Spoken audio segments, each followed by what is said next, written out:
Diode වල තව පොඩි මේ වර්ග කිහිපයක් තියෙනවා චුට්ටක් කතා කරමු. ඒ ටික කතා කරලා අපි ට්‍රාන්සිස්ටර් වලට එමු. ලියා ගන්න මා පොඩි මාතෘකාවක් මේ ආලෝක විමෝචක දියෝඩ.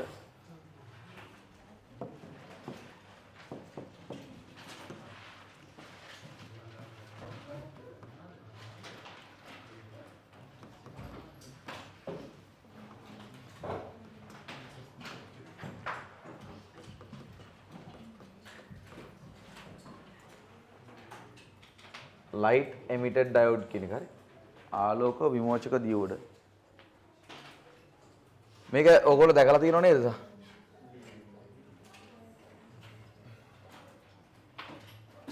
මේකත් PN සංදියක්ම තමයි ඔයගොල්ලන්ට බලා ගන්න පුළුවන් මේක මේ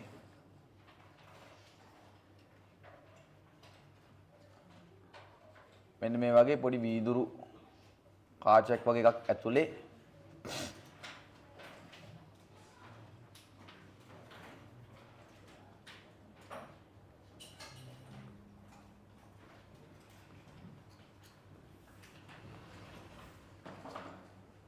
මෙන්න මෙහෙම අයිටම් එකක් දැකලා තියෙනවනේ.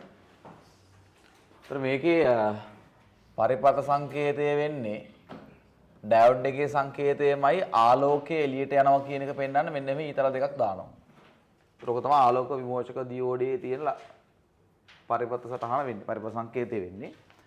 ඒතර මේක ඔයගොල්ලන්ට බලා ගන්න පුළුවන් ඇත්තම LED බල්බ් එකක් ගත්තොත් ඕකේ PN සංදිය කියන එක කියන ඇත්තම තියෙන මෙන්න මෙහෙම එකක්. චූටි කම්බියක් එක හැට පේනවත් අඩුයි ගොඩාක් විශාල කරලා කාචකින් වගේ බලුත් මේක පේනවා. මේක තමයි අතර PN සංදිය. ඊට මේකේ අපිට බලා ගන්න පුළුවන් එළියට අග්‍ර දෙකක් ඇවිල්ලා තියෙනවා. ඕකේ දිග අග්‍රය තමයි අපි ධන අග්‍රය ලෙස ගන්නෙ. ලෙස ගන්න කියන්නේ අතරම දිග අග්‍රය තමයි ධන අග්‍රය. ඍණ අග්‍රය කියලා කියන්නේ කොට අග්‍රය. බැරි වෙලා හරිය දැන් සාමාන්‍යයෙන් සර්කිට් එකකට හයි කරලා තියෙනවා නම් ඔය අග්‍ර දෙක කපලා තියෙන්නේ. එහෙම වුණොත් කොහොමද ධන ඍණ අඳුරගන්නේ? එහෙම වුණොත් ධන ඍණ අඳුර ගන්න පුළුවන්. ඔයගලන්ට මේ ඇතුළ බලපුවාම ඇතුළ පේනවා නම් ඔයගලන්ට පේනවා. එකක් ලොකු තහඩුවක් තියෙනවා අනිත් එක පොඩි තහඩුවක් තියෙනවා. සාමාන්‍යයෙන් ඔය පොඩි තහඩුව තමයි ධනාග්‍රය වෙන්නේ. නැත්තම් ඉතින් කරන්න තියෙන්නේ බැටරි එකට සම්බන්ධ කරලා දෙපැත්ත මාරු කරලා බලන්න තියෙන්නේ. මොකද්ද ධන පැත්ත කියලා. ඉතින් එහෙම හොයාගන්න පුළුවන්. ඒතර මේකට අපි කියනවා ධනාග්‍රයට කියනවා මොකක් කියලාද? කැතෝඩය කියලා. මේකට අපි කියනවා ඇනෝඩය කියලා.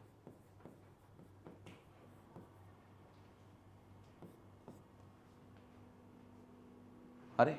ඔක තමයි LED බල්බ් එකක් කියලා කියන්නේ මේකේ විශේෂත්වය වෙන්නේ මොකද්ද? එතකොට මේකේ වෙන්නේ අර පෙර නැඹුරු අවස්ථාවේදී ධාරාව අරන් යනකොට බලන්න පෙර නැඹුරු අවස්ථාවේදී ධාරාව අරන් යනකොට අර PN සංදිය තුල මේ ඉලෙක්ට්‍රෝන ගිල කුහරත් එක්ක සංයෝජනය වෙනවා ආයෙ ගැලවෙනවනේ. එතනදී නිකුත් වෙන ශක්ති ෆෝටෝන වල සංඛ්‍යාතය දෘශ්‍ය ආලෝක පරාසයට සමාන කියන්නේ දෘශ්‍ය ආලෝක පරාසය තුල පවතින නිසා අපිට ඕකේ ලයිට් එකක් එළියක් එනවා කියලා පේනවා. ඕක තමයි LED බල්බ් එකේ තියෙන විශේෂත්වය වෙන්නේ. කියන්නේ PN සංදියක්ම තමයි විශේෂත්වය කර තියෙන්නේ. අර PN සංදිය තුල ඉලෙක්ට්‍රෝන සංයෝජනය සහ ප්‍රතිසංයෝජනය වෙන ක්‍රියාවලිය තුලදී නිකුත් වන ශක්තිය ඒ ශක්තිය සංඛ්‍යාතය දෘශ්‍යාලෝක පරාසය තුල පවතිනවා. ඒක තමයි LED බල්බ් එකේ තියෙන විශේෂත්වය වෙන්නේ. හරි ලියන්න නම් LED ආලෝක විමෝචක දියෝඩය යටතේ මෙයද PN සංදියකි. මෙයද PN සංදියකි.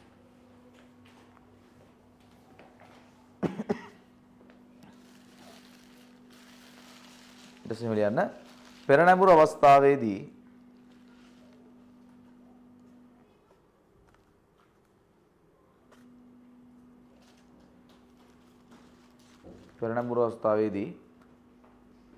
සංදිය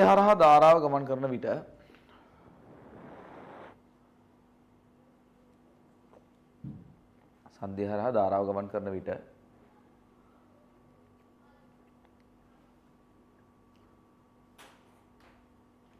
සංදිය තුල ඉලෙක්ට්‍රෝන කුහර සමග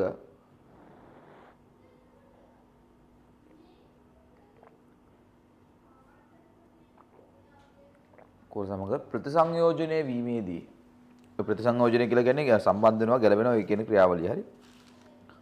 ප්‍රතිසංයෝජනය වීමේදී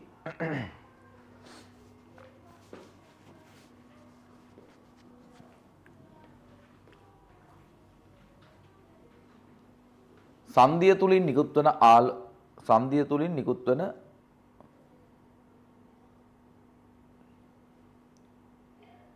විද්‍යුත් චුම්බක තරංගවල ශක්තිය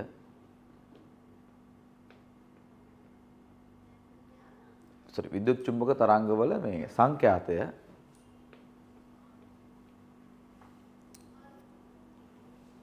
විද්‍යුත් චුම්බක තරංගවල සංඛ්‍යාතය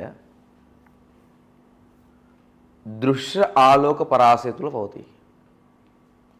දෘශ්‍ය ආලෝක පරාසය තුල පවතී.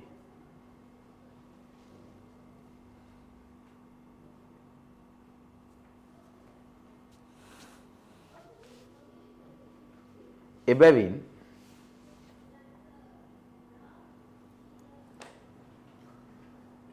සංදිය තුලින් ආලෝකයක් නිකුත් වන බව නිරීක්ෂණය කළ හැකිය.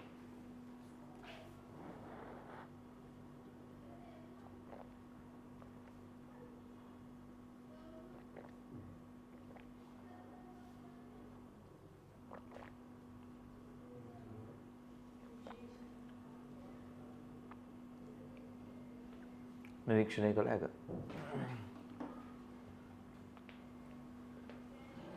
හරි. මෙන්න මේක ඇඳ ගන්නකොද මේ අපි මේ තියෙන ඇත්ත පෙනුම මොකේ මේක ඉස්සරහ උඩම තියෙන කාචයක් ළමයි. මේ උඩ හරිය කාචයක් තියෙන ඕනෝ මේ වීදුරු වලින් හදපු. ඕකෙන් තමයි මේකේ නිකුත් වන ආලෝකය වටේට විහිදලා යවන්නේ.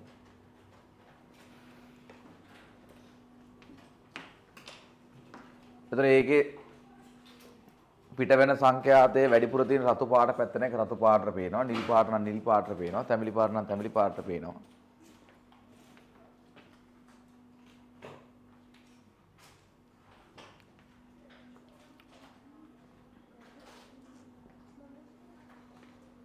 මොකද කියන්නේ?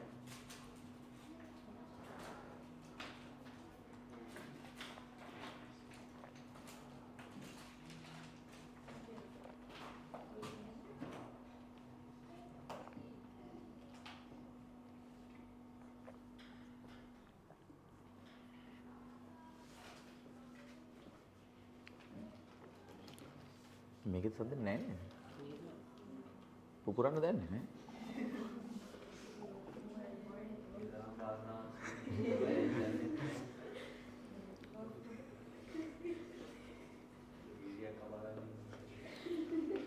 කොහොමද එක්සෑම් ලඟ වුණාම සිදුවෙන අනතුරු වැඩි පොඩ්ඩක් පරිස්සම කියන්නේ. ඒක ඇත්ත. ඇත්ත කියන්නේ ඒක නෑ. ඒක ඇත්ත කියලා කියන්නේ වෙන හේතුවක් නෙමෙයි. ඕගොල්ලන්ගේ දැන් අවධානය අඩුයි යන්නේ. ඒකයි අර. දැන් ට්‍රැක් පැනලා වගේ ඉන්නේ.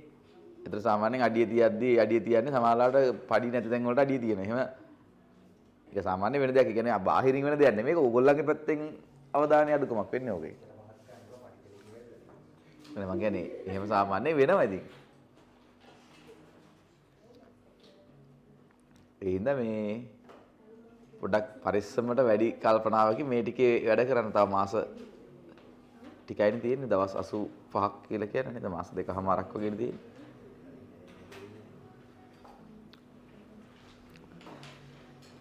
ඔය දවස් 85 ඇතුලේ අනිවාර්යෙන් ලොකු වැඩක් කරගන්න පුළුවන් ඈ.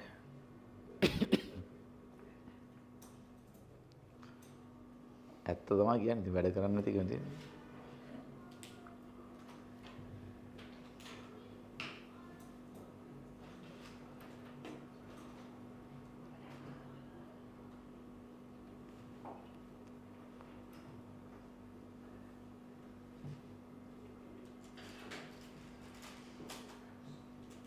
හරි දැන් දිවරද?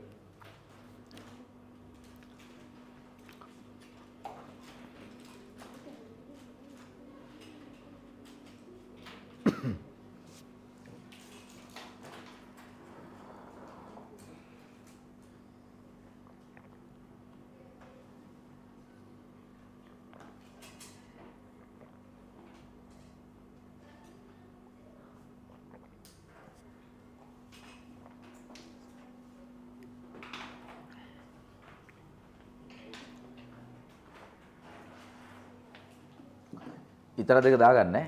ආලෝක විමෝචක දියෝඩයක් කියන එක. නැත්නම් බල්බයක් පත්තු වෙන්නේ නැහැ නැත්නම්. හරි. ඊට පස්සේ ලියා ගන්න මාතෘකාව ප්‍රකාශ දියෝඩ. ප්‍රකාශ දියෝඩ.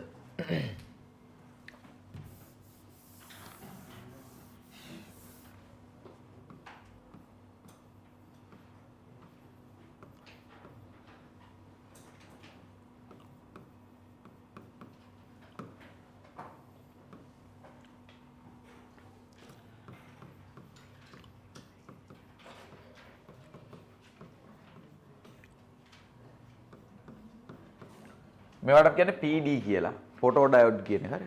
ප්‍රකාශ දියවල නැත්තම් PD කියලා කියන ෆොටෝ ඩයෝඩ් කියන්නේ මේකේ පරිපථ සංකේතය වෙන්නේ මෙන්න මෙහෙම එකක්. ඩයෝඩ් එකේ මූලික පරිපථයේ හැඩය තියෙනවා. ඊට අමතරව මෙන්න මේ ඊතල දෙකක් ඇතුළට අදිනවා. ඊතල දෙකක් එළියට යන්නේ ආලෝක විමෝචක දියෝඩයක. ඊතල දෙකක් ඇතුළට දාලා තියෙනවා නම් ඒක ප්‍රකාශ දියෝඩයක්. මේකේ විශේෂත්වය තියෙන්නේ මෙන්න මෙහෙම එකක්. අහගන්න.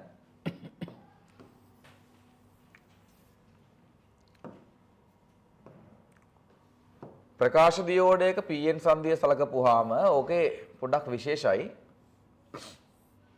ප්‍රකාශ දියෝඩයක් හදලා තියෙන්නේ මම කර මේක අමතර පරිපථයක් කියලා ගන්නම්. මේ ප්‍රකාශ දියෝඩයක් හදලා තියෙන්නේ පසු නැඹුරු අවස්ථාවේදී වැඩ කරන්න. ඒ සාමාන්‍ය PN සංදියක් පසු නැඹුරු කරලා තිබ්බට පස්සේ ආයත ප්‍රදේශය මොකද වෙන්නේ? විශාල වෙනවනේ. ආයත ප්‍රදේශය විශාල වෙලා ඒ කියන්නේ ඉලෙක්ට්‍රෝන සහ කුහර සංයෝජනය වෙලා නිදහස් ඉලෙක්ට්‍රෝන හෝ නිදහස් කුහර නැති කලාපයක් හැදෙනවා. ඒකට අපි කියනවා ආයත ප්‍රදේශයක් කියලා. එතකොට ප්‍රකාශ දියෝඩ කියන ඒවා හදලා තියෙන්නේ ඒකේ මාත්‍රණ මට්ටම් මේ මැටීරියල් මම හරියට මේවා ගැන නම් ලොකුවට දන්නේ නැහැ අත්‍තරම. මේක ඇතුළේ කොහොමද මේක කියන්නේ මොනවද දාලා තියෙන මැටීරියල් කියලා මම දන්නේ නැහැ අත්‍තරම. හරි. ඒතර ඒක කොහොමද දාලා තියෙන්නේ බාහිරින් ආලෝකය වගේ දේවල් ආලෝකය වගේ සාමාන්‍ය විකිරණ ඇවිල්ලා විකිරණ ශක්ති ෆෝටෝන ඇවිල්ලා මේකේ වැදුනට පස්සේ මේ සංදිය නිරාවරණය කියන පරිසරයට ආලෝකයට නිරාවරණය කරාට පස්සේ බාහිරින් හම්බෙන ශක්ති ෆෝටෝන මගින් මේ ශක්ති ෆෝටෝන කියලා කියන්නේ HF ගුණාකාරණ ශක්ති පැකට් කියන ඒවා අහලා තියෙනවද ඔයගොල්ලෝ? කොහෙන් හරි ඇහිලා තියෙනවනේ ඔක. ඔය ශක්ති පැකට් දෙක කියන්නේ ආලෝකය වෙන්න පුළුවන් පාරජම්බුල කිරණ වෙන්න පුළුවන් රේඩියෝ තරංග වෙන්න පුළුවන් අදෝරක්ත කිරණ වෙන්න පුළුවන් ඕනම විකිරණයක් හරි. දැන් සමහර ඒවා තියෙනවා සමහර විකිරණ වලට වැඩ කරන්නේ නැහැ. ඒ කියන්නේ දැන් ෆොටෝ ඩයෝඩ් එකක් ගත්තොත් එහෙම හැම විකිරණයකටම වැඩ කරොත් එහෙම වැඩක් නැහැ නේ. දැන් ෆොටෝ ඩයෝඩ් එකක් හදලා තියෙනවා නම් ආලෝකයේ සඳහා සංවේදී වෙන්න ඕන එකක්. එතකොට එයා හදන්න ඕනේ මෙන්න මේ දෘශ්‍යාලෝක කියන රේන්ජ් එකේදී මෙන්න මේකේ සංයෝජනය වෙලා තියෙන ඉලෙක්ට්‍රෝන ගලවලා දානවා. ඒ කියන්නේ ආයත ප්‍රදේශය බිඳලා දානවා කවුරු විසින්ද? බාහිරින් හම්බෙන විද්‍යුත් චුම්බක තරංග මගින්. අර බාහිරින් මේක ඇවිල්ලා වදින විද්‍යුත් චුම්බක තරංග වලින් මේ ආයත ප්‍රදේශය බිඳලා දානවා. ඒතර පසුනඹුරු අවස්ථාවේදී ධාරාව අරන් යන්න බැරි වෙන්නේ ආයත ප්‍රදේශයේ තියෙන නිසානේ. හැබැයි පසුනඹුරු අවස්ථාවේදී ආයත ප්‍රදේශය වෙන කවුරු හරි බිඳලා දෙනවා නම් මේක දිගේ ධාරාව අරන් යන්න පුළුවන්. අන්න එතකොට මොකද වෙන්නේ? පරිපථයේ මෙන්න මේක පත් වෙන්න පටන් ගන්නවා. දැන් මේක නිකන් සාමාන්‍ය සූත්‍රිකා බල්බයක් කියලා හිතන්නකෝ මේක. මේක සූත්‍රිකා බල්බ ගන්න. දැන් මුලින් මේක පත්තු වෙන්නේ නැහැ. සූත්‍රිකා බල්බයක් වෙන්න පුළුවන්, මෝටරයක් වෙන්න පුළුවන්, මොකක් හරි. නැත්නම් මේක ඉලෙක්ට්‍රොනික පරිපථයකට සංඥාවක් ලබා දෙන මොකක් හරි එකක් වෙන්න පුළුවන්. දැන් ඉස්සරහට අපි ඔය ට්‍රාන්සිස්ටර් කාරකාත්මක වර්ධක ඉගෙන ගත්තට පස්සේ මේක සම්බන්ධ කරනවා කාරකාත්මක වර්ධකයට. එසේ එකකින් අපිට පුළුවන් මේ ආලෝකය සඳහා සංවේදී වෙච්ච පරිපථ නිර්මාණය කරන්න. එතන මෙතනින් කරන්නේ මොකද්ද? ආලෝකය නැත්නම් මොනවා හරි තෝරාගත් විද්‍යුත් චුම්බක තරංග වර්ගයක් මේ සංදියට පතනය වුණාට පස්සේ අන්න ඒ සංදියේ ආයත ප්‍රදේශයේ එයා විසින් බිඳලා දෙනවා. එතකොට පසු නැඹුරු අවස්ථාවේදී මෙයාට ධාරාවක් අරන් යන්න දෙනවා. පෙර නැඹුරු අවස්ථාව සාමාන්‍ය පරිදි පිට කරන්නේ. ඒතර ෆොටෝ ඩයෝඩ් එක පෙර නැඹුරු කරලා දාලා තේරුමක් නැහැ. ඒකට වෙන ඩයෝඩ් තියෙනවනේ. ඒතර ප්‍රකාශ දියෝඩයක් කියන සාමාන්‍ය පරිපථයක පාවිච්චි කරන්න ඕනේ පෙර නැඹුරුවද පසු නැඹුරුවද? පසු නැඹුරුව. ඒ කියන්නේ ෆොටෝ ඩයෝඩ් එකක් තියෙන්නේ පසු නැඹුරුව. සෙන දියෝඩ් එකක් තියෙන්නේ පසු නැඹුරුව. ෆොටෝ ඩයෝඩ් එකක් තියෙන්නේ පසු නැඹුරුව. LED එකක් තියෙන්නේ පෙර නැඹුරුව. සාමාන්‍ය දියෝඩ් එකක් තියෙන්නේ පෙර නැඹුරුව. එතකොට ඔන්න නැඹුරු කරන අවස්ථාව ටික පොඩ්ඩක් මතක තියාගෙන ඉන්න. සාමාන්‍ය දියෝඩයක් සාමාන්‍ය පාවිච්චි කරන්නේ පෙර නැඹුරු. LED බල්බ් එකකුත් පෙර නැඹුරු. සෙන දියෝඩයක් පසු නැඹුරු සහ ෆොටෝ ඩයෝඩ් එකකුත් පාවිච්චි කරන්නේ පසු නැඹුරුව. ඒතර ෆොටෝ ඩයෝඩ් එකේදී වෙන්නේ මොකද්ද? බාහිරින් හම්බෙන විකිරණ වලින් තමයි මේකේ මේ ආයත ප්‍රදේශය බෙදලා දෙන්නේ. ඒතර ඒක හරහා සංදි හරහා ධාරාව අරන් යන්න මෙයා අතර chance එකක් හදලා දෙනවා. හරි ප්‍රකාශ දියෝඩ යටතේ මෙහෙම ලියා ගන්න.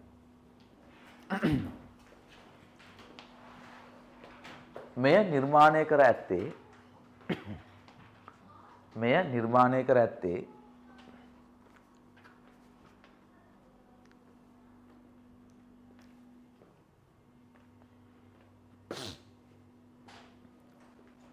බාහිර ශක්ති ෆෝටෝන මගින් බාහිර ශක්ති ෆෝටෝන මගින්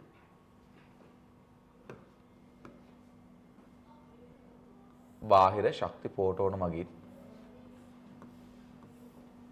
හායිත ප්‍රදේශය බිඳ දැමිය හැකි ආකාරයෙන් වේ. බිඳ දැමිය හැකි ආකාරයෙන් වේ.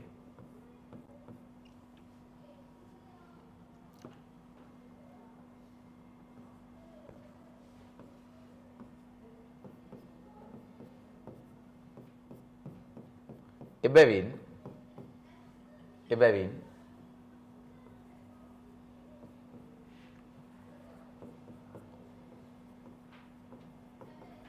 පසුනැඹුරු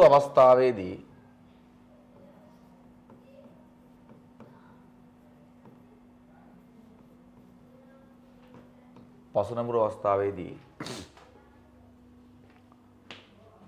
සන්ධියට ආලෝකයේ පතිත වූ විට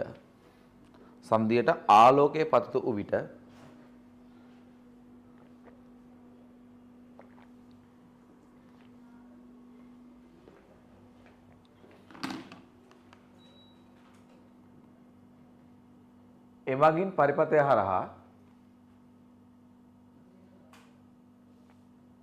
මේකේ නෙමෙයි සද්දනේ. ආයේ තමයි සද්ද. මොකද හොසාට කිව්වේ? එමගින් පරිපථය හරහා ධාරාව ගමන් කිරීමට සලස්වයි.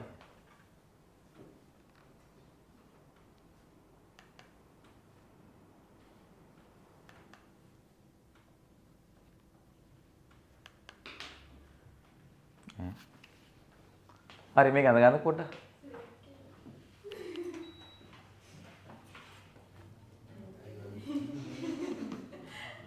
හරි. අඳ ගන්න.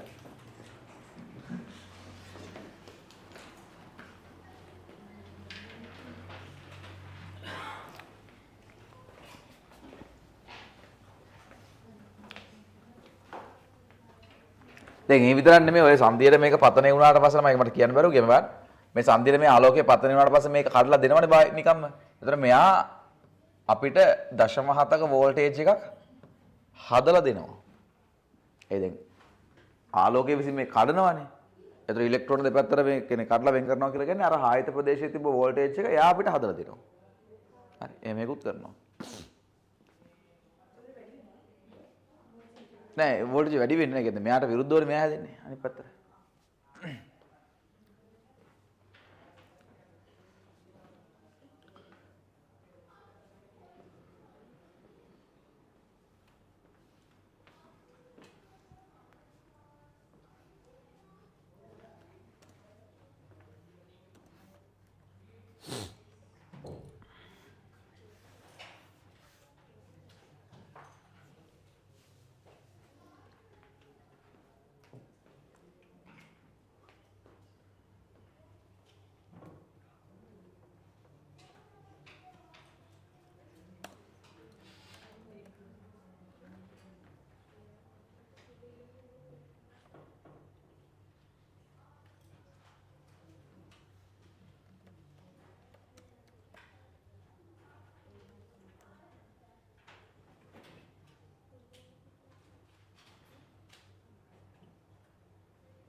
ඒ කහ පාටක් පැන් තියෙනවද?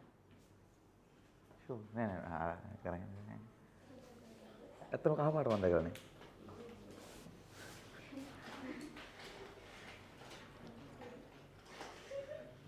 ඒ අතරේ ඉවෙක නෑ.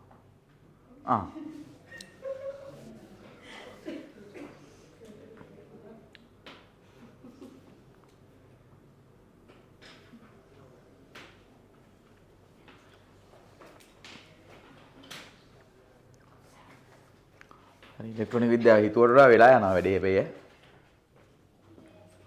තේරුම් කරන්න නැතුව යන්නත් ලෝබයි නැත්නම් උඩින් උඩින් යන්නත් තිබ්බා. කමන්නේ කරන් යන විදිහට. මොකද ගණන් හදන්න මේ තියරි මුකුත් එහෙම ලොකුවට ඕනේ නැහැ. ගණන් හදන්න නිකන් මේ සමීකරණ ටිකයි පොඩ්ඩක් දාරජිතය තිබ්බනම් ඇති. ඈ මොකද?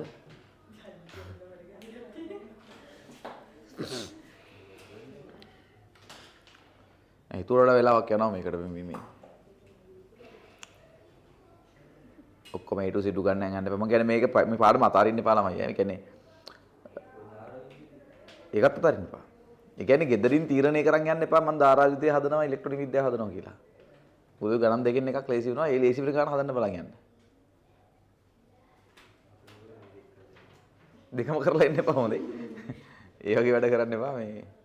හැබැයි දෙකම කරලා આવොත් වැඩිම එක්කෙන එකට ලකුණු දෙනවා ඉතින්.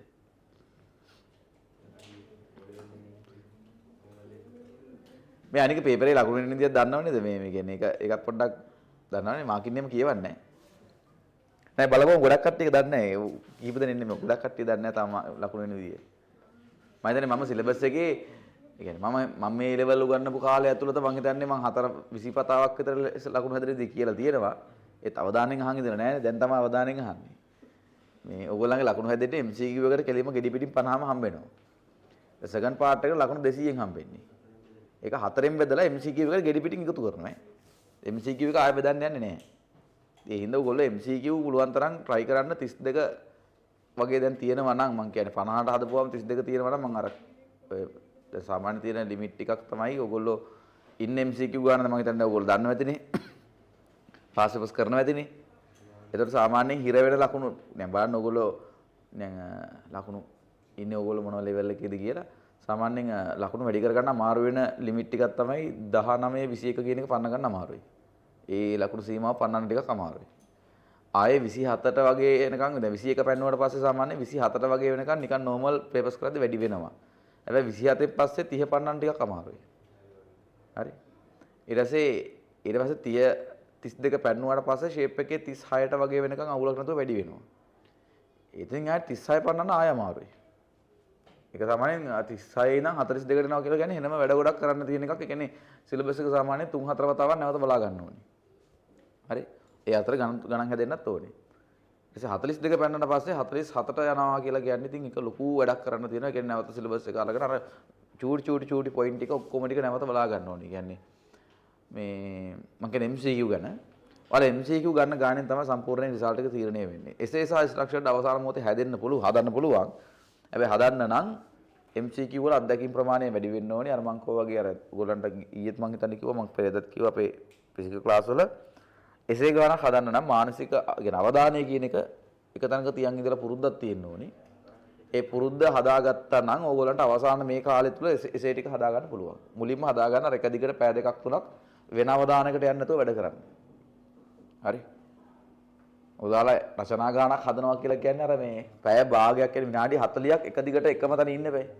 ඒ කියන්නේ මනස එක තැන තියන් ඉන්න බෑ. ඔක තමයි මාරුම් වැඩේ. ඒ හින්දා මේ ටිකේ පාඩම් කරද්දී අනිවාර්යෙන් පොඩ්ඩක් මේ එහෙම ඕගොල්ලන්ගේම දෝනිලා එහෙම සුදු දාත් වෙලා ඉන්නවා නම් ඒගොල්ලන්ට කියලා පොඩ්ඩක් පැයක් දීපන් කියලා පොඩ්ඩක් මේ පැය ඒ ගානක් හදලා ඉන්න. ඒ ගාන හදලා ඊට පස්සේ ආයේ කරන දේක් කරලා ඊට පස්සේ ආයෙ තව ගානක් හදන්න. ඒ කියන්නේ එහෙමවත් පොඩ්ඩක් අඩුම තරමේ මම කියන්නේ. පිටරතට දෙන්න ඕනේ නැහැ. ඔක්කොම එහෙම තමයි. ඔක්කොම කියන්න දැන් නම් එක්කම ඕනේ නැහැ. ඒ හින්දා එහෙම කරන්න එපා. ඉතින් එහෙම මේ ටිකෙත් කරාගත්තේ නැහැ කියලා කියන්නේ වැඩක් නැහැ. ඉතින් සගන්ෂයි කරන්න යත් එක්කම. යත් එක්ක වෙන්න ක්ලාස් අපි දෙසැම්බර් 20 වගේ වෙද්දි රිවිෂන් පටන් ගන්නවා. හරි ආගා. මේකේ තව වැදගත් කතාවක් කියන්න තියෙනවා මේ ෆොටෝ ඩයෝඩ් එකක් කියලා කියන්නේ මම ඔයාලට පොඩ්ඩක් පෙන්නන්නම් මේ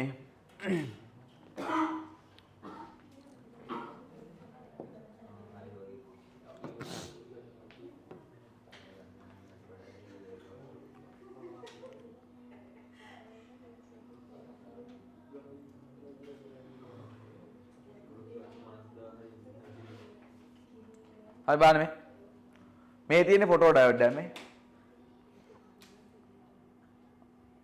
මේ තියෙන ෆොටෝ ඩයෝඩ් එක මේකත් මේ LED වගේ තිබ්බට මේකත් ෆොටෝ ඩයෝඩ් එකක් තමයි. ඒ ෆොටෝ ඩයෝඩ් එකේ බලා ගන්න පුළුවන් මෙන්න මේ කැලල තමයි මේ ෆොටෝ ඩයෝඩ් එක විදිහට වැඩ කරන්නේ. මේ වටේට තියෙන පොඩක් ආවරණයක් තියෙනවා. එහෙම එකක් තියෙනවා. මේවා ආලෝකය සඳහා සංවේදී ඩයෝඩ් මේ තියෙන මේවත් ෆොටෝ ඩයෝඩ් තමයි. මේක තමයි ඔය තියෙන PN සංදිය කියන එක. හරි. ඔව්. දැන් ආලෝකය සඳහා සංවේදී මෙන්න මේ කොටස බාහිර පරිසරයට නිරාවරණලා තියෙන්න ඕනේ. හරි.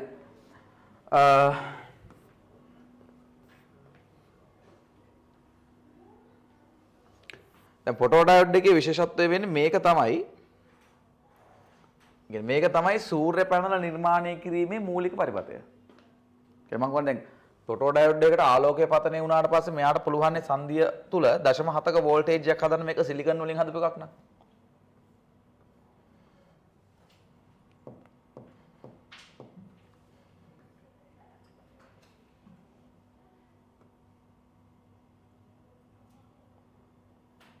දැන් බලන්න මේකට ආලෝකය පතනය වුණාට පස්සේ එයා විසින්ම සංදිය බිඳ ගන්නවා කියලා කියන්නේ එයා 0.7ක වෝල්ටේජ් එකක් හදනවා.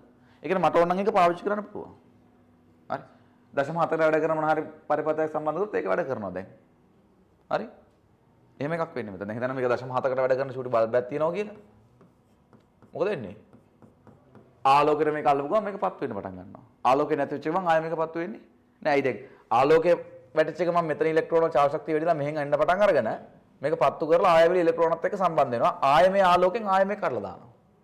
ඒ කියන්නේ බාහිර ආලෝකයේ තියෙන ශක්තිය මෙයා විසින් කන්වර්ට් කරනවා ධාරාවක් විදියට. පැහැදිලිද? ඕක දැන් 0.7 කියන එක සාමාන්‍යයෙන් මදිනේ ඕක වැඩන්න තේරුම් නැහැ නේ මේක. ඒ නිසා අපි කරන්නේ මේකට තව ෆොටෝ ඩයෝඩ් එකක් මෙහෙම සම්බන්ධ කරනවා. එතකොට 0.7 ඒවා දෙකයි. තව ෆොටෝ ඩයෝඩ් එකක් මෙහෙම සම්බන්ධ කරනවා. 0.7 3යි එතකොට. ඔහොම ෆොටෝ ඩයෝඩ් කිහිපයක් ශ්‍රේණිගතව සම්බන්ධ කරාට පස්සේ අපිට පුළුවන් ඒ සමස්ත පරිපථය තුල නිර්මාණය වන ධාරාව වෝල්ටීයතාවය වැඩි කරගන්න. දැන් මෙතන මම කීයක් ඇඳලා තියෙනවද? 1 2 3 4යි 5යි 6යි 7යි 8යි 10ක් මදිමු. එතකොට අපිට වෝල්ටේජ් එක 7ක් අපිට හදා ගන්න පුළුවන්. 1 2යි 3යි 4යි 5යි 6යි 7යි 8යි. ඇති 8ක් ඇති. හරි. දැන් හැබැයි මේකෙන් ලොකු ධාරාවක් එන්නේ නැහැ. Micro ampere micro ampere milli ampere වගේ ධාරාවක් තමයි එන්නේ. ඊට පස්සේ මොකද කරන්නේ? මේ වගේ ඒවා කිහිපයක් සමාන්තරගතව සෙට් කරනවා.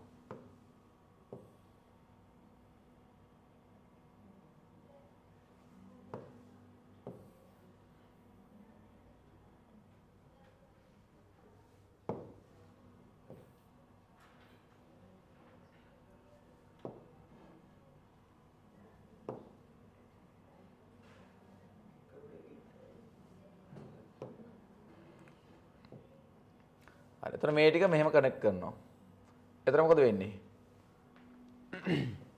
අපිට ධාරාව මම දැන් මෙතනදී 5ක් කනෙක්ට් කරලා තියෙන ඉඳලා ධාරාව 5 ගුණයක් කරගන්න පුළුවන්. අපිට ඕන යටට පුළුවන්ක තව වැඩි කරගන්න. එතන සූර්ය පැනලයක් තුල මේ වගේ ෆොටෝ ඩයෝඩ් මිලියන ගණක් තියෙන්න පුළුවන්.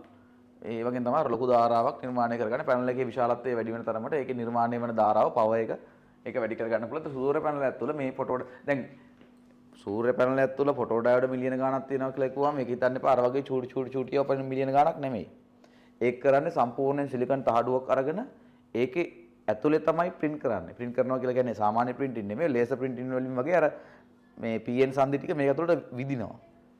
සන්නාය කම්බි වල කියන්නේ සන්නාය කම්බි හිතන්නකෝ කොප වලින් හැදලා තියෙන කියලා. කොප පරමාණු මේක ඇතුලට විදලා තමයි print කිරීම laser තාක්ෂණය වගේ දේවල් වලින් print කරන එක තමයි මේක ඇතුලේ කරන්නේ. ඒ කියන්නේ අපිට ඇහැට පේන්නේ නැහැ මේක ඇතුලේ තියෙන ෆොටෝ ඩයෝඩ් එක. ඒ සාමාන්‍යයෙන් IC එකක් ඇතුලේ තියෙනවනේ ඔය ට්‍රාන්සිස්ටර් ඩයෝඩ් ඔක්කොම ගත්තොත් එහෙම ලක්ෂ ගණන් තියෙනවා පොඩි මේ IC එකක් ඇතුලේ. ඒතර ඒවා මේ චූටි ඒවා බවුට් කරලා හදලා නෙමෙයි ඒවා තියෙන්නේ. ඒවා තියෙන්නේ සම්පූර්ණ චූටි සිලිකන් තහඩුවක් ඇතුලේ අපිට හැට පේන්නේ නැහැ. ලේසර් වගේ තාක්ෂණයකින් ඒක print කර. මම දන්නේ ඒ ලේසර් තාක්ෂණය නෙමෙයි ඒකට කියන්නේ. එහෙම තාක්ෂණයක් පාවිච්චි කරලා මේක ඇතුලට මේ පරමාණු ඔබලා මේක ඇතුලේ print කරනවා. මේ YouTube එක ගහලා බලන්නකෝ ඔයාලට බලා ගන්න පුළුවන් පොඩි ඇනිමේෂන් එකක්. දැන් ඕක පෙන්නන්න ගිහලා යනවා. ඉතින් එහෙනම් මේ ෆොටෝ ඩයෝඩ් පාවිච්චි කරලා මේ වගේ සූර්ය පැනල නැත්තම් මේ ඔව් සූර්ය පැනල නිර්මාණය කරන්න පුළුවන්. පොඩි තරලකුණක් දාලා මෙහෙම ලියන්න.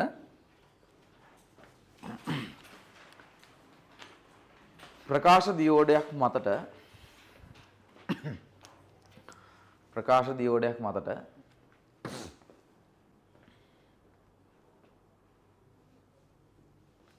ආලෝකයේ පතනය වීමේදී ආලෝකයේ පතනය වීමේදී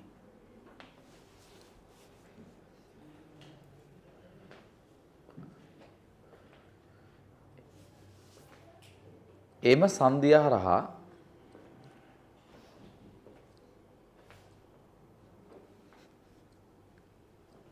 විභව අන්තරයක් නිර්මාණය වේ. විභව අන්තරයක් නිර්මාණය වේ.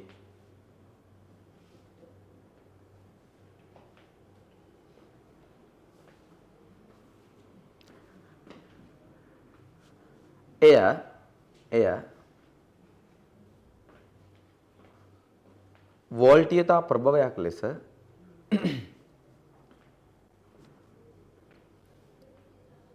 භාවිතා කළ හැක. භාවිතා කළ හැක.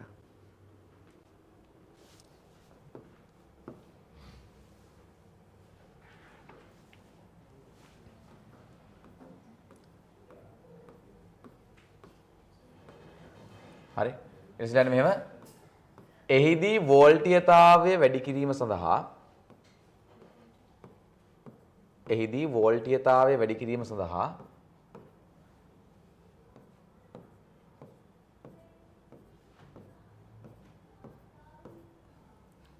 ප්‍රකාශ දියෝඩ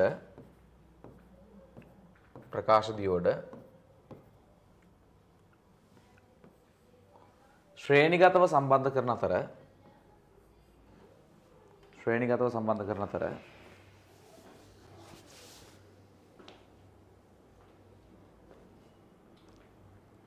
ධාරාව වැඩි කර ගැනීම සඳහා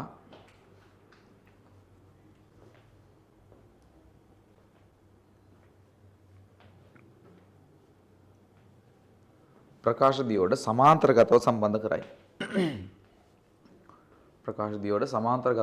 කරයි.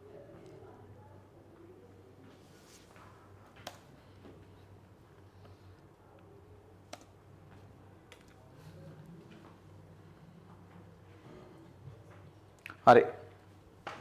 මේක අඳ ගන්නකෝ. මේ කියන්නේ මේක පොඩ්ඩක් අඩු කරලා අඳ ගන්න. හරි.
හරි හරිද හරි එහෙනම් ප්‍රකාශ ඩයෝඩ් සම්බන්ධයෙන් කතා කරන්න තියෙන ටික ඉවරයි. ඔන්න ප්‍රකාශ දියෝඩ සියලුම ඩයෝඩ් වර්ග ප්‍රධාන වශයෙන් හතරක් කතා කරා.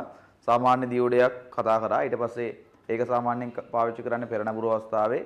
ඊට පස්සේ කතා කරා සෙන දියෝඩයක්. ඒක සාමාන්‍යයෙන් පාවිච්චි කරන්නේ පසුනබුරු අවස්ථාවේ. ඒක පෙරනබුරු අවස්ථාවේ තිබ්බත් අවුලක් නැහැ. ඒතකොට සාමාන්‍ය දියෝඩයක් වගේ වැඩ කරනවා.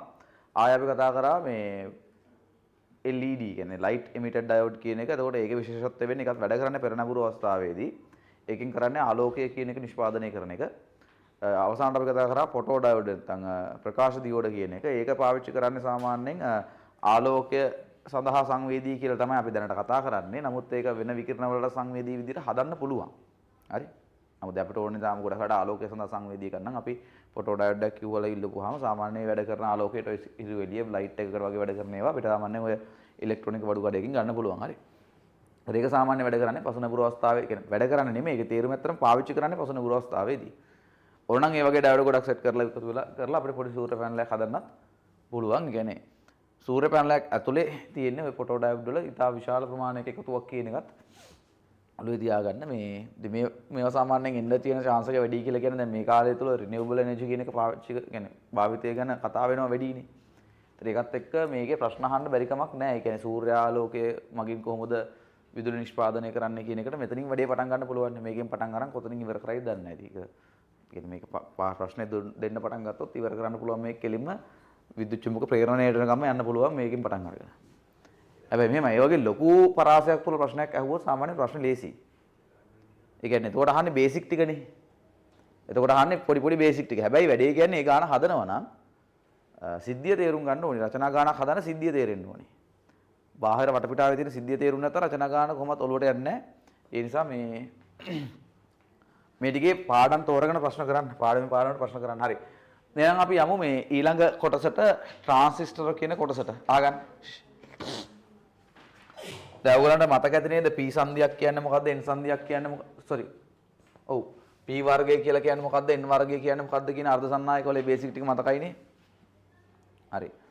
දැන් ට්‍රාන්සිස්ටර් කියලා කියන්නේ අපි ඉලෙක්ට්‍රොනික විද්‍යාවේ භාවිතා කරන ඉතා වැදගත් උපාංගයක්. හරි. ට්‍රාන්සිස්ටර්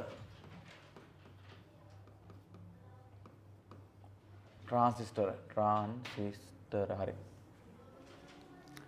ඔය ට්‍රාන්සිස්ටර් ළමයි තියෙනවා අහගන්න. ට්‍රාන්සිස්ටර් තියෙනවා ප්‍රධාන වශයෙන් වර්ග දෙකක්. තියෙනවා. එකක් තමයි ඒක ද්‍රව ට්‍රාන්සිස්ටර්. අනිත් එක ද්විද්‍රව ට්‍රාන්සිස්ටර්. මේ දෙකේ වෙනස තමයි ඒක ද්‍රව ට්‍රාන්සිස්ටර් කියලා කියන්නේ මේ ඒක ද්‍රව ට්‍රාන්සිස්ටර් කියන වර්ගය තුල ධාරාව ගමන් කිරීම සඳහා දායක වෙන්නේ එක්කෝ කුහර නැත්නම් ඉලෙක්ට්‍රෝන. මේ කියන්නේ කොහොමද කියන්නේ? ඒ කියන්නේ එක්කෝ කුහර විතරයි නැත්නම් ඉලෙක්ට්‍රෝන විතරයි. කියන්නේ දෙකම එකපාර දායක වෙන්නේ නැහැ. ඒ කියන්නේ ධාරාව ගමන් කරවීම සඳහා දායක වෙන්නේ එක්කෝ කුහර නැත්නම් ඉලෙක්ට්‍රෝන. දෙකම එකපාර මේක පාවිච්චි කරන්නේ නැහැ. ද්විද්‍රව ට්‍රාන්සිස්ටර් කියලා කියන්නේ මේකෙදි සම්පූර්ණ සමස්ත ක්‍රියාවලිය සඳහා ඉලෙක්ට්‍රෝන සහ කුහර කියන දෙකම එක වගේම දායක වෙනවා. ඒ දෙකම එකපාර දායක වෙලා තමයි මේක ක්‍රියාවලිය කරන්නේ. හරි.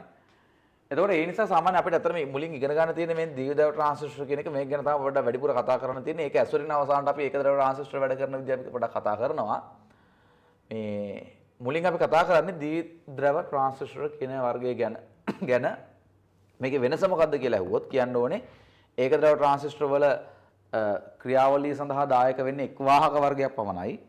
ද්විද්‍රව ට්‍රාන්සිස්ටර් වල වාහක වර්ග දෙකම කියන්නේ කුහරයි ඉලෙක්ට්‍රෝනයි කියන දෙකම ක්‍රියාවලිය සඳහා දායක වෙනවා. හරි. ට්‍රාන්සිස්ටර් කියලා කියන්නේ මාතෘකාව. ට්‍රාන්සිස්ටර්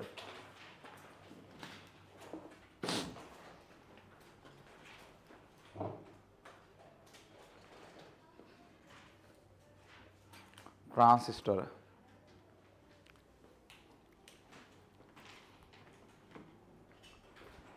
ඒක ඇරද මෙහෙම ලියන්න මේ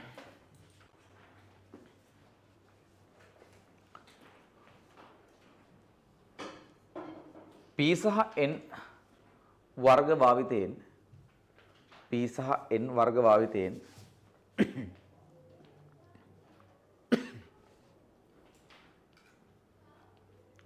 सादा ඇති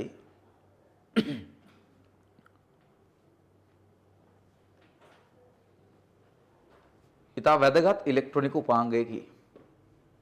ඉතා වැදගත් ඉලෙක්ට්‍රොනික උපාංගයකි.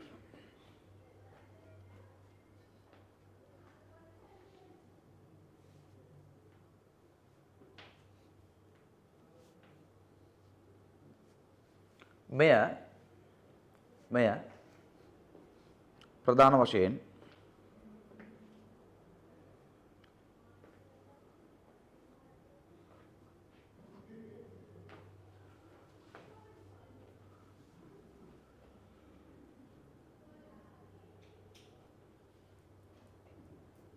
සංඥා වර්ධනය කිරීමට සහ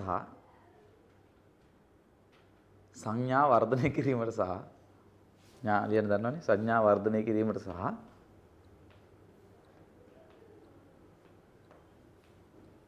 ඉලෙක්ට්‍රොනික ස්විචයක් ලෙස භාවිතා කරයි.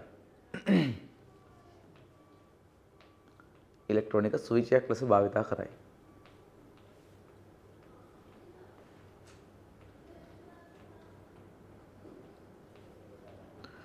ඒ කියන්නේ මේක මේ සංඥා වර්ධනය කිරීම නිසාම මෙයාට කියන්න පුළුවන් මේක ක්ෂමතා වර්ධක පරිපථයක්. ඒ කියන්නේ මෙයාට පුළුවන් ක්ෂමතාවය වර්ධනය කරලා දෙන්න. පරිණාමක වලට පුළුවන් ක්ෂමතාව වර්ධනය කරලා දෙන්න. අධිකර පරිණාමක වලට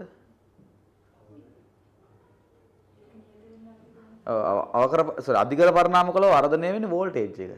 වෝල්ටේජ් එක වර්ධනය වෙද්දී ධාරාව අඩු වෙලා ක්ෂමතාව වර්ධනය කරන්න බෑ. හැබැයි පරිණාමක කියලා කියන්නේ ක්ෂමතා වර්ධක පරිපථයක් නෙමෙයි උනාට ට්‍රාන්සිස්ටර් කියලා කියන්නේ ක්ෂමතා වර්ධක පරිපථයක්. එයාට පුළුවන් ක්ෂමතාවය වර්ධනය කරන්න. ශක්ති සංසද නියමයට පටහැන්නේ නැහැ. ඒ කියන්නේ ඒකට වෙන එකක් තියෙනවා. ඒ කියන්නේ ක්ෂමතා වර්ධනය කරන්න ඇත්තටම එකක් දිහා බලාගෙන තව තැනකින් ශක්තිය අරගෙන එයාගේ විදියට හදනවා. එහෙම එකක් කරන්නේ. අච්චුවක් අරගෙන ලොකු එකක් හදනවා වගේ සීන් එකක් තියෙනවා. හරි. අපි ඉස්සරහට කතා කරන්නේ. ඒක ට්‍රාන්සිස්ටරයක් ප්‍රධාන වශයෙන් පාවිච්චි කරනවා ස්විච් එකක් ලෙස පාවිච්චි කරනවා. නැත්තම් සංඥාව වර්ධනය කිරීම සඳහා භාවිතා කරනවා. හරියට ඊට පස්සේ ලියන්න ට්‍රාන්සිස්ටර් ප්‍රධාන වර්ග දෙකකි. ට්‍රාන්සිස්ටර් ප්‍රධාන වර්ග දෙකකි.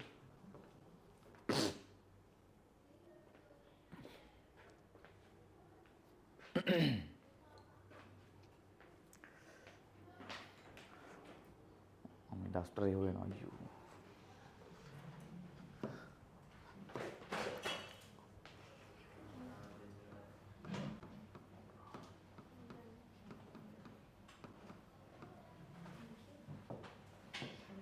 बाद में ट्रांसिस्टर प्रधान वर्ग දෙකයි මම මෙහෙම පිළිගන්න කරන්නම් එකක් ඒකද්‍රව ट्रांसिस्टर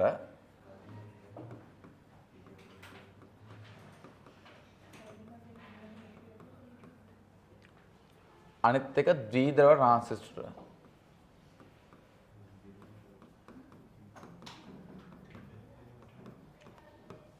ආගන්න එතකොට මේ ඒකද්‍රව ट्रांसिस्टरයක් කියලා කියන්නේ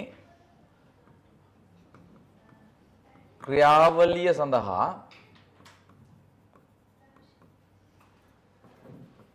දායක වන්නේ එක් වාහක වර්ගයක් පමණි.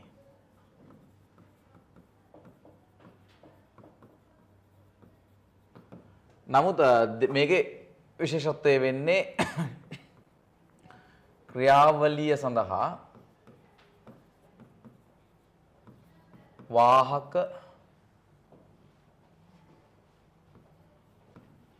වර්ග දෙකම දායක වේ. ආගන්නකො. ඊට පස්සේ ආයෙත් මේ ඒක ද්‍රව ට්‍රාන්සිස්ටර් ගත්තාම මේක නැවත කොටස් දෙකකට බෙදෙනවා.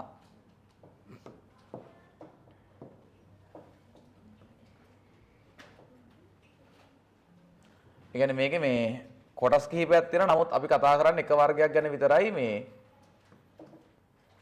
සංදි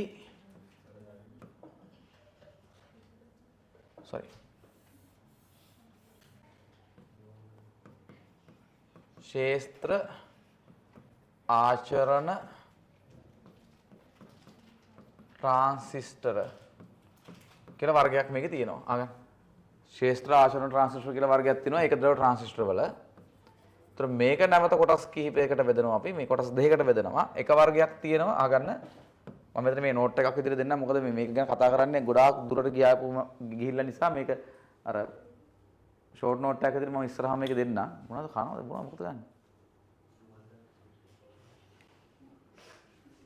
හරි. එක වර්ගයක් තමයි සංදි ශේස්ත්‍ර ආචරණ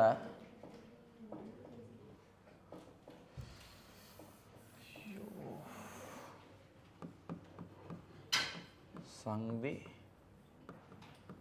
ශේස්ත්‍ර ආචරණ ට්‍රාන්සිස්ටර් පොඩ්ඩක් බලා ගන්නයි පොඩ්ඩක් නම් ටිකක් දිගයි මට මතක නැහැ මේ ඔයගයි මේ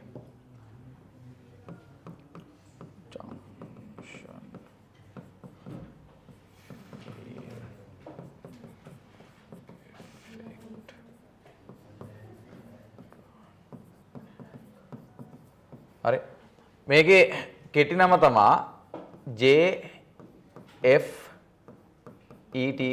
කියන වර්ගය. හරි එක වර්ගයක් තියෙනවා මෙහෙම. තව වර්ගයක් තියෙනවා ලෝහ ඔක්සයිඩ්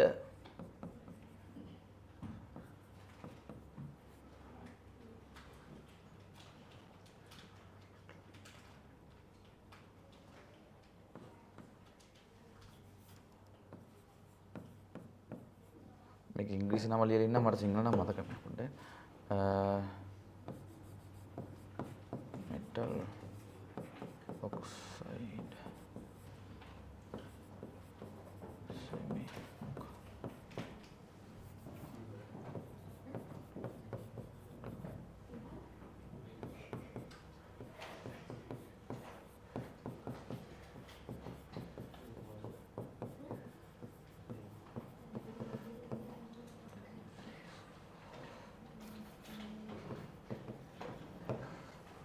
හරි මේකේ නම තමයි මේ ලෝහ ඔක්සයිඩ් අර්ධ සන්නායක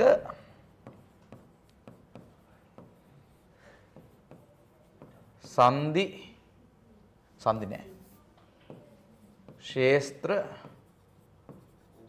ආචරණ ට්‍රාන්සිස්ටර්.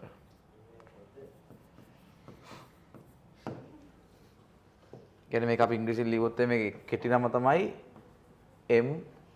MOSFET. හරි.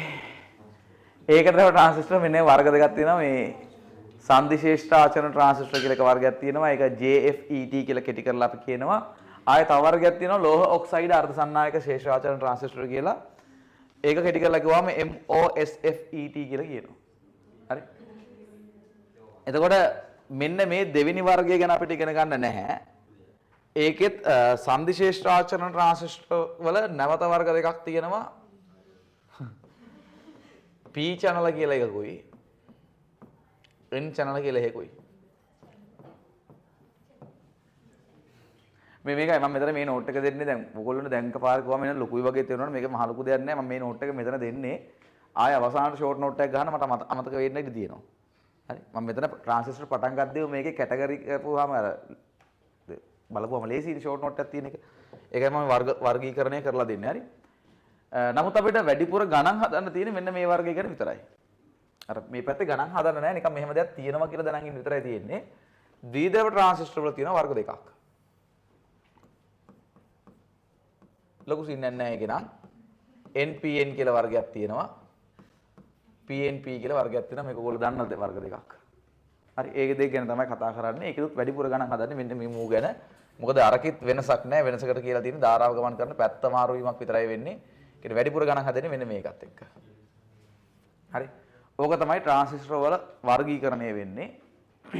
මේ ටික නිකන් තියෙනවා කියන එක විතරක් මතක තියාගන්න. මෙහෙම වර්ග දෙකක් තියෙනවා. මේ වර්ග දෙකේදීම වෙන්නේ ඒක ද්‍රව ට්‍රාන්සිස්ටර් කියලා කියන්නේ ක්‍රියාවලිය සඳහා දායක වන්නේ එක් වාහක වර්ගයක් විතරයි. මේකෙදි වාහක වර්ග දෙකම ධාරාව ගමන් කිරීම සඳහා දායක වෙනවා. එහෙනම් ට්‍රාන්සිස්ටර් ප්‍රධාන වර්ග දෙක කියලා ලිව්ව නේද? ඔයාලා එක දෙක කියලා දැන් දාලා ලිව්වද? ලිව්වත් කමක් නැහැ. මෙන්න මේකත් දාගන්න. මේක ප්‍රධාන එක වර්ගයක්, මේක දෙවෙනි එක. මේක මෙහෙම දාගන්න උට් එක.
මේ පැත්තේ සිම්බල් ගස් නැහැ නේද හොගන්න.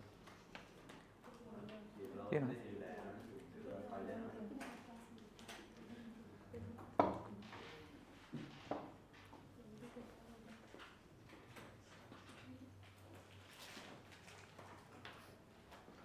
පොඩි කාලේ සියඹල දලු කාලා බඩ පුරවද්ද දවල් වේලට කන්නේ සියඹල දලු. කොල එළුවෝ ගෙනවා. නෑ ගෙදර ගියොත් ආයෙත් ලංකාවට එන්න දෙන්නේ නෑ. සියඹල කොල. ඔව්. ගෙලෙම ගහන්න නගිනවා. 4-5 දෙනෙක් ගහන්න නගිනවා. ගහන්න නගන තැන් තැන් වල අතුවල මොනාර කියව කකා ඉන්නවා. ඔව්. රස ඇඹුල්.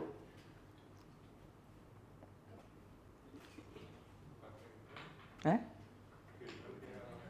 නෑ මත් වෙන්නේ නෑ. මත් වෙනවා පාවට්ට කළ කාපුවාම. පාවට්ට. නෑ පාවට්ට කන්නේ නෑ.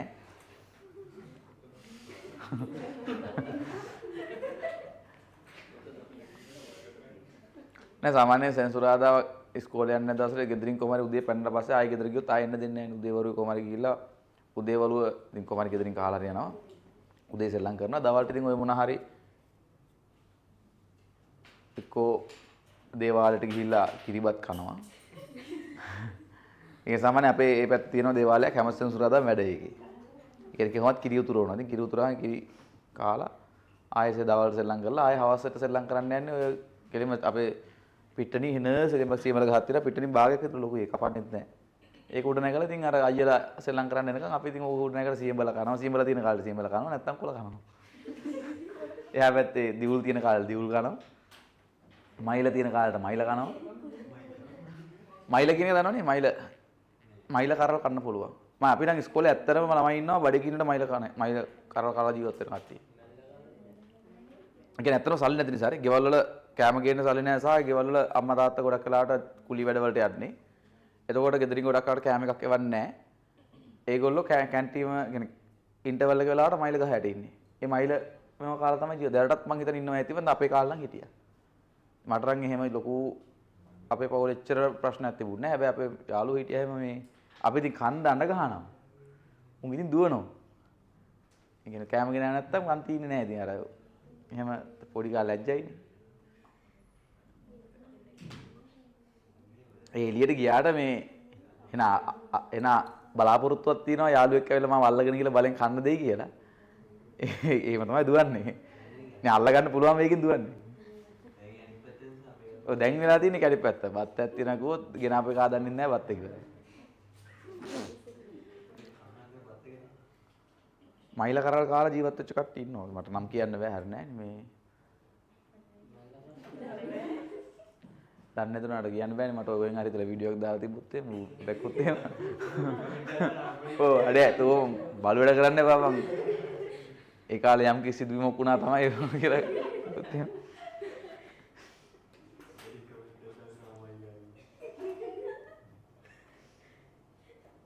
මොකද එයා මේ වෙද්දි ලංකාවේ පොඩි හොඳ රණා කෙනෙක්. කෙනෙක් හොඳටම දුවන්න පුළුවන් ඉස්සර ඉඳන් මේව තමයි. හොඳ රණා කෙනෙක්. ඈ? නෑ නෑ පිස්සුද? එහෙම නෙමෙයි. කියන්නේ ක්‍රීඩාවක් පැත්තෙන් යන්නේ. ඒක ආමි එකේ දැන් ඉන්නේ.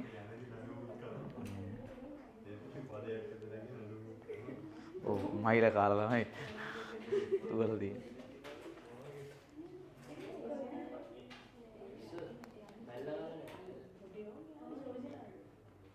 නැල්ල කොළ නේද කියන්නේ?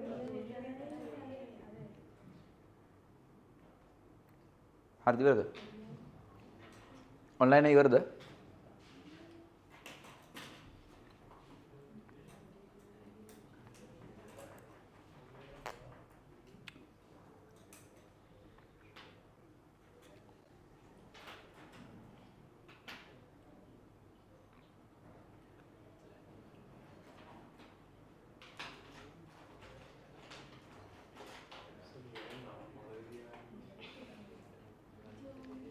කියන්නේ මේ නම් දෙක පොඩ්ඩක් මතක තියාගන්න ඉන්න. අනිත් ඒවා මතක හිටිනවනේ කොහමද? මේක ඇත්තටම සිංහල නමට වඩා මේ ඉංග්‍රීසි නම මතක තියාගන්න ලේසියි. ඒකයි මම මේ ඉංග්‍රීසි නම ලිව්වේ. මම මතක තියාගෙන හිටියේ මට දැනටත් මතක ඉංග්‍රීසි නම තමයි මුලින් මතක.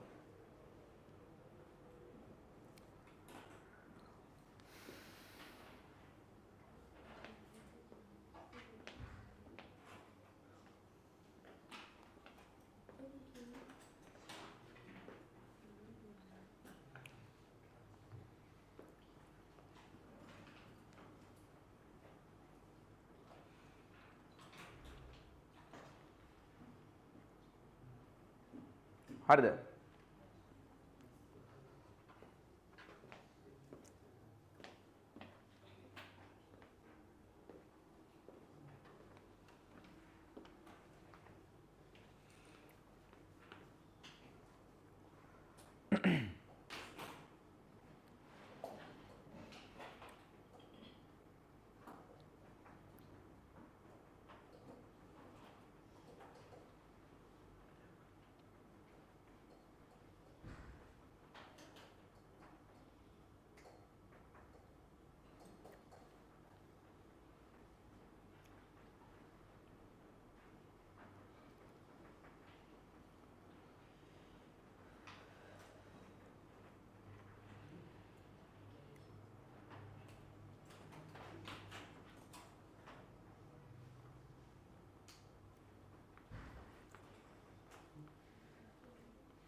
මොනවාද?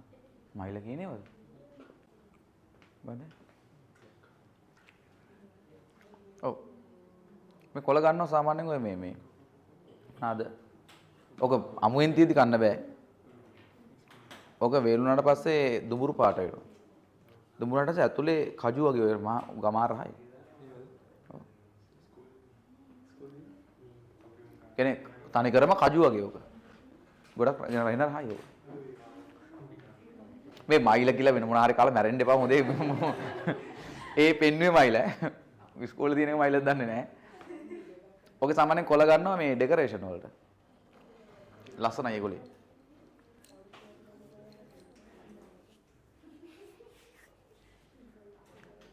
මයිල කියලා මාර එහෙම කාලා කටවන කරන් මේ එන්නවා නික.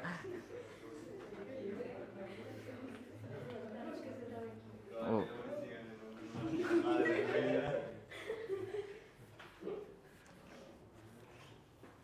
හරි ආගන්න ගන්න.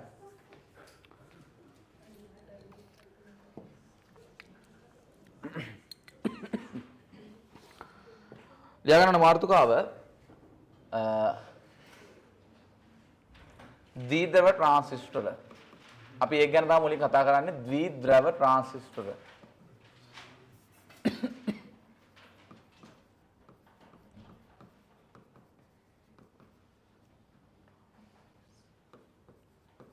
ද්විද්‍රව ට්‍රාන්සිස්ටර. හරි. දැන් ද්විද්‍රව ට්‍රාන්සිස්ටර වල වර්ග දෙකක් තියෙනවනේ. දෙකම මේ පොඩි වෙනසක් කරන්න. මේ බලන්න මේකේ කරන්නේ අර්ධ සන්නායකයක් අරගෙන මේ නිසංග අර්ධ සන්නායකයක් අරගෙන මම ගන්න සිලිකන් කියලා හිතන්න. මේකේ මැද කොටස විතරක් හරි මැද කොටස හිතන්නකෝ p වර්ගයෙන් මාත්‍රණය කරනවා. දෙපැත්තේ කොටස් දෙක n වර්ගයෙන් මාත්‍රණය කරනවා. කියන්නේ එකම නිසංග අර්ධ සන්නායකය අරගෙන දෙපැත්ත n වලින් මාත්‍රණය කරලා මැද පොඩි කොටසක් විතර p වර්ගයෙන් මාත්‍රණය කරනවා. ඕකෙම අනිත් පැත්ත කරනවා මේකේ. දෙපැත්ත p වලින් මාත්‍රණය කරලා මැද n වලින් මාත්‍රණය කරනවා. ඉතින් දෙපැත්ත n වලින් මාත්‍රණය කරලා තියෙනවා නම් අපි ඔකට npn කියලා කියනවා. දෙපැත්ත p වලින් මාත්‍රණය කරලා තියෙනවා නම් අපි ඔකට pnp කියලා කියනවා. එතන මම මේක එක පැත්තක් ලොකුවට ඇඳ මේ වැඩි කියන්නේ ලොකුවට අඳින්න හේතුව උනේ ඒ පැත්ත ලොකුයි කියන එකම නෙමෙයි. මේකේ දෙකම එකම වර්ගයෙන් මාත්‍රණය කරලා තියෙනවා නම් මේකේ මොකක් හරි වෙනසක් තියෙන්න එපා. මේකේ වෙනස තමයි ළමයි මතක තියාගෙන ඉන්න මේකේ වෙනස තමයි මේ දෙපැත්තෙන් එක පැත්තක මාත්‍රණ මට්ටම කියන එක කෙනා ඉහළයි.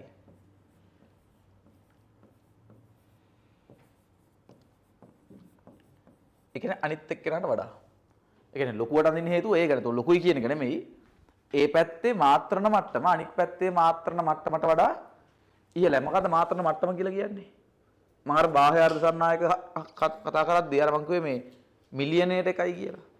ඒතර මිලියනයට එකක් නැතුව මිලියනයට දෙකක් දාන්න පුළුවන් නේ. අන්න ඒ වගේ මාත්‍රණ මට්ටම් වෙනස් කරලා කොහොමද මේකේ දෙපැත්තෙන් එක පැත්තක මාත්‍රණ මට්ටම ඉහළයි. ඒක තමයි මම අර පොඩ අර විශාලත්වයෙන් නිරූපණය කරලා තියෙන්නේ. ඒතර මේකේ අග්‍ර තියෙනවා තුනක්. ඒ කියන්නේ මෙතනින් එක අග්‍රයක් ගන්න පුළුවන්, මෙතනින් තව අග්‍රයක් ගන්න පුළුවන්, මැදින් ආයේ වෙනම අග්‍රයක් ගන්න පුළුවන්. ඒකේ මේකේ අග්‍ර තුනක් තියෙනවා. ට්‍රාන්සිස්ටර් එක අග්‍ර තුනක් තියෙනවා.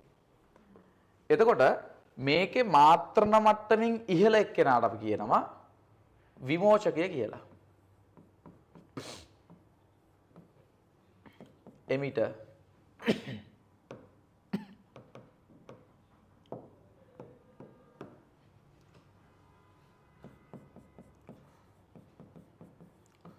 එහෙනම් අපි මේකට කැපිටල් E කියන සංකේතය තමයි පාවිච්චි කරන්නේ. විමෝචකය නැත්නම් එමිටර් කියලා කියනවා. මේ එතකොට අනිත් පැත්තේ අග්‍රයට අපි කියනවා සංග්‍රාහකය කියලා. සංග්‍රාහකය.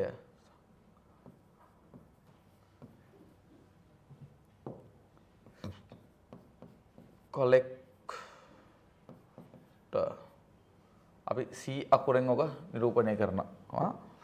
මේකට අපි කියනවා පාදමග්‍රය කියලා. පාදමග්‍රය බේස් එක කියලා කියන්නේ කැපිටල් B කියන අකුර මේකේ සංකේතයක් විදිහට පාවිච්චි කරනවා. ඒ කියන්නේ දෙපැත්තේ අග්‍ර දෙකෙන් කවුද එමිට එක වෙන්නේ? ඒ කියන්නේ E වෙන්නේ කවුද? විමෝචකය වෙන්නේ මාත්‍රණ මට්ටම ඉහළ එක්කෙනා. එහෙනම් මේකෙත් ඔය අග්‍ර ටිකම තමයි. ඒකෙත් වෙනසක් නැහැ. මේකට අපි කියන අතර මම අකුරු ටික විතරක් දාන්නම්. මාත්‍රණ මට්ටම ඉහළ එක්කෙනා කියනවා එමිට එක කියලා. මේකෙදි අපි කියනවා මේකට සංග්‍රාහකයේ කලෙක්ට් එක. මේකට බේස් එක කියලා කියනවා. දැන් පරිපත සංකේතය වෙන්නේ කොහොමද? දැන් අතන මෙතන තියෙන්නේ ළමයි. මෙතනක් තියෙන්නේ pn සංදියක්, මෙතනක් තියෙන්නේ pn සංදියක්. මෙතන තියෙන්නේ pn සංදිය. දැන් pn සංදි දෙකක් තියෙන්නේ මේක ඇතුලේ. ඒ ට්‍රාන්සිස්ටරයක් කියලා කියන්නේම pn සංදි දෙකක් මේ තියෙන්නේ. ඉතින් මේකේ පරිපත සටහන විදිහට අපි අඳින්නේ මෙන්න මෙහෙම එකක්. ගොඩක් අර මේ මැද රවුම නැතුවත් පාවිච්චි කරනවා ගොඩක් තැන්වල.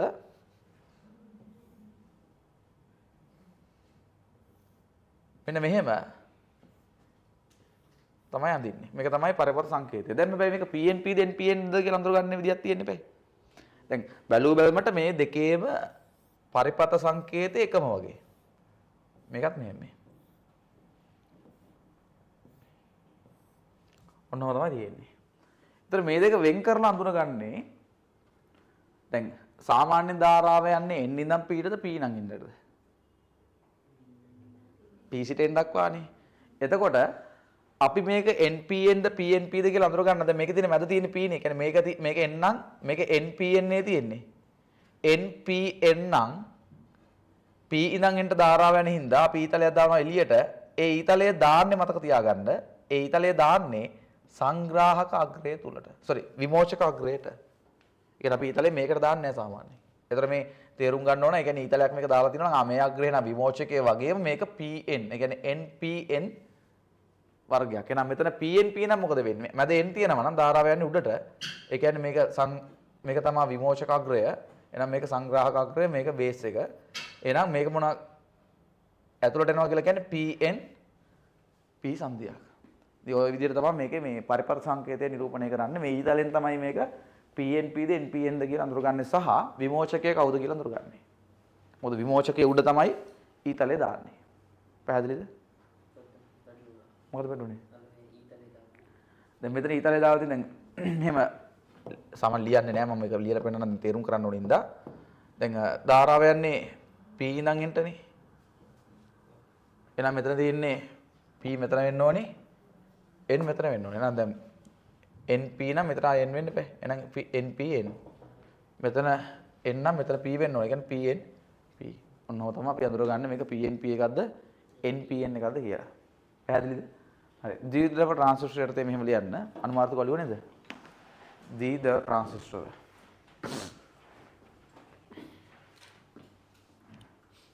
ලියන්න මෙහෙම. නිසග අර්ධ සන්නායකයක නිසග අර්ධ සන්නායකයක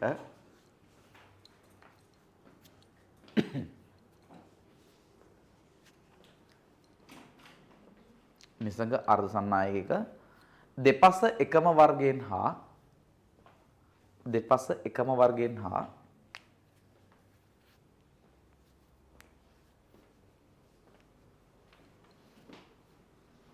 මධ්‍ය කොටස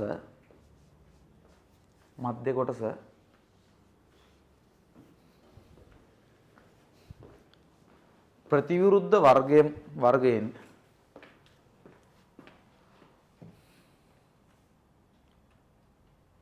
මධ්‍ය කොටස ප්‍රතිවිරුද්ධ වර්ගයෙන්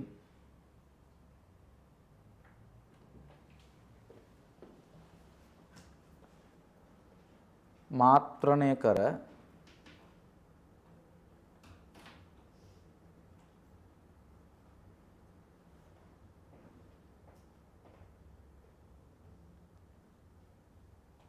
මෙය සාදා ඇත.